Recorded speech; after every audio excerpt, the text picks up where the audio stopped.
Hello प्यारे बच्चों। हम फिर से हाजिर हैं मिशन शेखावटी अध्याय 9 के प्रश्नों को लेकर। हमने वस्तुनिष्ठ प्रश्न देख लिए थे। अब हम रिक्त स्थान वाले प्रश्नों की बात करेंगे। तो ये जो प्रश्न है वो इक्वली इम्पोर्टेंट है अगर आप किसी कंपटीशन की तैयारी कर रहे हैं, जैसे कि नीट, या फिर आप कक्षा 12 में 100 में से 100 लाना चाहते हैं, तो क्योंकि कंसेप्ट सारे वही हैं।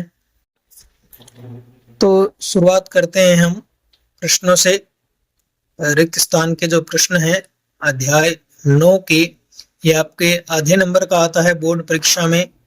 किरण प्रकाशिकी अध्याय जो है, किरण प्रकाशिकी एवं प्रकाशिक यंत्र, इनके हम रिक्त स्थान वाले प्रश्न देखने जा रहे हैं, जो कि आपके आधे मार्क्स का होता है। पहला प्रश्न, एक प्रकाश किरण के वायु से पानी में जाने पर अपरिवर्तित रहती है। देखें, जब प्रकाश किरण वायु से पानी में जाती है तो क्या होता है यार, उसका अपवर्तन होगा।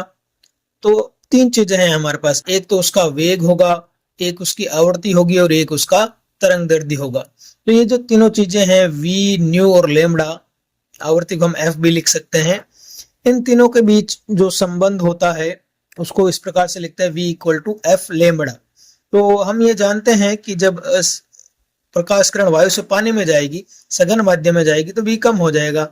और v कम होगा तो f, या अगर जनरल बात कहें तो v बदल जाएगा। तो इसका मतलब है f और लेमड़ा में से किसी एक को बदलना पड़ेगा।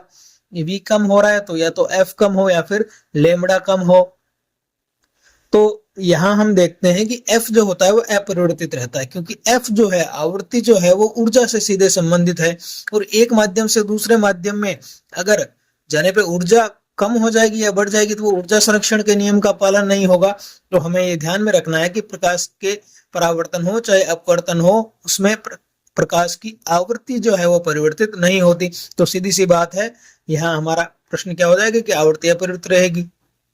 दूसरा प्रश्न देखें, अपवर्तनांक n वाले लेंस को अपवर्तनांक n वाले द्रव में रखने पर, देखें लेंस का अपवर्तनांक भी सेम और द्रव का अपवर्तनांक भी सेम, तो सेम रहेगा तो ना अपवर्तन होगा ना परावर्तन, तो लेंस क्या हो जाएगा, अदृश्य हो जाएगा। अगला प्रश्न, अभिसारी लेंसों की क्षमता। देखें, अभिसारी लेंस जो होता है वो होता है उत्तल लेंस, और अपसारी जो लेंस होता है वो होता है अवतल लेंस। क्योंकि उत्तल लेंस को अभिसारी क्यों कहता है, क्योंकि मुख्य अक्ष के समांतर जितनी भी किरणें आती है वो अपवर्तन के बाद क्या होती है, फोकस बिंदु की ओर केंद्रित हो जाती है, तो ये अभिसरण करता है उनका। तो उत्तल लेंस, और उत्तल लेंस की फोकस दूरी कैसी होती है, पॉजिटिव होती है, तो क्षमता भी पॉजिटिव, क्योंकि ये प्रकाश की दिशा में हम इसको मापेंगे। और अपसारी लेंस की जो क्षमता होती है वो होती है इसकी उल्टी, यानी कि नेगेटिव, यानी कि ऋणात्मक।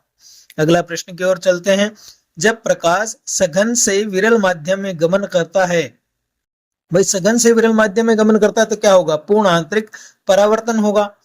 और वह आपतन कोण, वो आपतन कोण बताना है जिसके संगत अपवर्तन कोण 90 डिग्री होता है, तो उस माध्यम युगल के लिए वो क्या कहलाता है। भाई अगर आपतन कोण ऐसा हो कि अपवर्तन कोण 90 डिग्री हो, तो उसको हम क्या कहते हैं, उसको हम कहते हैं क्रांतिक कोण, उसको हम क्रांतिक कोण कहेंगे। चलते हैं अगले प्रश्न की ओर। प्रश्न संख्या 5, कांच से वायु में प्रवेश करते हुए प्रकाश का किस रंग के लिए क्रांतिक कोण न्यूनतम होगा। क्रांतिक कोण पूर्ण आंतरिक परावर्तन की घटना में होता है। अब कंफ्यूजन होता है कि ये बैंगनी रंग होगा कि लाल रंग होगा, तो इन दोनों में कंफ्यूजन रहता है कि अगला, तो इसमें हम क्या करेंगे, थोड़ा समझते हैं इसको। देखें, क्रांतिक कोण जो होता है sine theta equal to 1/n होता है, अपवर्तनांक के व्युत्क्रम होता है। अब अगर थीटा बढ़ता है तो साइन थीटा भी बढ़ता है, तो हम एक तरह से कह सकते हैं कि थीटा व्युत्क्रमानुपाती होता है 1/n के, और n जो होता है वो व्युत्क्रमानुपात होता है तरंग दैर्ध्य के। और अलग अलग रंगों का तरंग दैर्ध्य क्या होता है, अलग अलग होता है। तो यहाँ थीटा व्युत्क्रमानुपाती n के, n व्युत्क्रमानुपाती लेमड़ा के, तो इसका मतलब थीटा जो होगा, थीटा सी समानुपाती होगा n के, थीटा सी समानुपाती होगा लेमड़ा के। सो थीटा सी समानुपाती होगा लेमड़ा के, तो जिसका लेमड़ा ज्यादा उसका क्रांतिक कोण भी ज्यादा, जिसका लेमड़ा कम उसका क्रांतिक कोण भी कम। तो हम जानते हैं कि अगर हम तरंग दैर्ध्य के बढ़ते क्रम में इनको लिखें तो क्या हो जाएगा, इनको हम लिखते हैं विबिग्योर तो सबसे कम तरंग दैर्ध्य जो होता है वो वोयलेट का होता है, बैंगनी का होता है, और सबसे अधिक तरंग दैर्ध्य जो होता है वो किसका होता है, रेड का होता है, लाल कलर का होता है। तो न्यूनतम क्रांति कोण किसका होगा, न्यूनतम क्रांति कोण होगा जिसका न्यूनतम तरंग दैर्ध्य है, यानी कि बैंगनी रंग का। तो यहाँ हमारे जो करेक्ट उत्तर होगा वो होगा बैंगनी रंग का।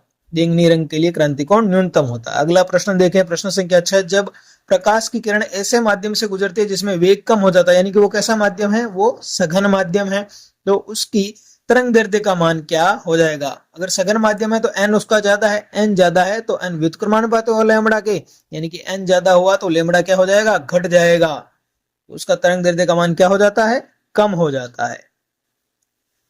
अगला प्रश्न देखते हैं कि मोटर वाहनों के पीछे के ट्रैफिक को देखने के लिए क्या उपयोग होता है। भाई पीछे के ट्रैफिक को देखने के लिए दर्पण का उपयोग होगा, और दर्पण भी कौन सा, उत्तल, ताकि इसे क्या बने, हमारे छोटा प्रतिबिंब बने और सीधा बने और आभासी बने। अगला प्रश्न है 8वां, निकट दृष्टि दोष, जिसमें निकट का तो दिखता है दूर का नहीं दिखता, उसके निवारण में प्रयुक्त कौन सा होता है भाई। तो जो निकट दृष्टि दोष होता है, जो दूर का नहीं दिखता, जिसको मायोपिया कहते हैं, उसके लिए हम यूज करते हैं अवतल लेंस। भाई आंखों के लिए तो लेंस यूज करते हैं ना, तो इसके लिए हम यूज करते हैं अवतल लेंस, आपको याद रखना है। अगला प्रश्न देखें, प्रश्न संख्या 9। हम देखेंगे कि एक समबाहु प्रिज्म में यदि आपतन कोण 45 डिग्री हो तब न्यूनतम विचलन कोण कितना होगा। देखिए समबाहु प्रिज्म है तो हर एक कोण इसका कितना होगा, 60 डिग्री का होगा, यानी कि प्रिज्म कोण हमारे पास यहाँ पे कितना होगा, 60 डिग्री का होगा, और आपतन कोण हमें दे रखा है कितना, 45 डिग्री। तो ए यहाँ पे 60 डिग्री, आई यहाँ पे 45 डिग्री। तो एक फॉर्मूला है जो हमें याद रखना है, इनमें जो संबंध होता है आई, ए और डेल्टा में, कि आई इक्वल टू होता है ए प्लस डेल्टा मिनिमम अपॉन 2। तो यहां से आई की जगह हम 2i हो जाएगा, a प्लस डेल्टा एम हो जाएगा, यहाँ से डेल्टा एम हमारे पास निकल जाएगा 2i माइनस ए। तो i का मान हमारे पास यहाँ पर कितना है, 45 डिग्री है, और a का मान कितना है, 60 डिग्री है। तो यहाँ पे हमारे पास फाइनल आंसर क्या आ जाएगा भाई, हमारे पास फाइनल आंसर आ जाएगा 30 डिग्री। तो इस 9वें प्रश्न का उत्तर हो जाएगा 30 डिग्री। चलते हैं भाई अगले प्रश्न की ओर। प्रश्न संख्या 10 जो कि अंतिम प्रश्न है, 20 सेंटीमीटर और -30 सेंटीमीटर फोकस दूरी वाले लेंसों को संपर्क में रखने पर संयुक्त लेंस की क्षमता क्या होगी। देखिए +20 है तो उत्तल दर्पण है, उत्तल लेंस है, -20 है तो अवतल लेंस है। f1 20 सेंटीमीटर दे रखा है, f2 -30 सेंटीमीटर दे रखा है। अब संयोजन के लिए फोकस दूरी का सूत्र होता है हमारे पास 1/f equal to 1/f1 plus 1/f2। 1/f को हम क्या लिख सकते हैं, संयुक्त लेंस की क्षमता लिख सकते हैं। f1 की जगह 20 रखेंगे और f2 की जगह -30 रखेंगे, लेकिन ये आएगा किसमें, ये सेंटीमीटर इनवर्स में आएगा, क्योंकि सेंटीमीटर दे रखा है हमें। तो इसको अगर अपन हल करते हैं तो हमारे पास आएगा P equal to 1/60 centimetre inverse. लेकिन हमें तो इसको क्या करना है, मीटर इनवर्स में बदलना है, क्योंकि डायोप्टर में बताना है हमें। तो अब सेंटीमीटर इनवर्स को मीटर इनवर्स में बदलने के, सेंटीमीटर को मीटर में बदलने के लिए 1/100 करते हैं। अब इसका इनवर्स है, इनवर्स होगा यानी कि उल्टा हो जाएगा, ऊपर 100 से गुणा हो जाएगा। तो ये हो जाएगा, अपने पास आंसर आ जाएगा। इसको जब हल करेंगे तो हमारे पास आंसर आ जाएगा 5/3 डायोप्टर या मीटर इनवर्स।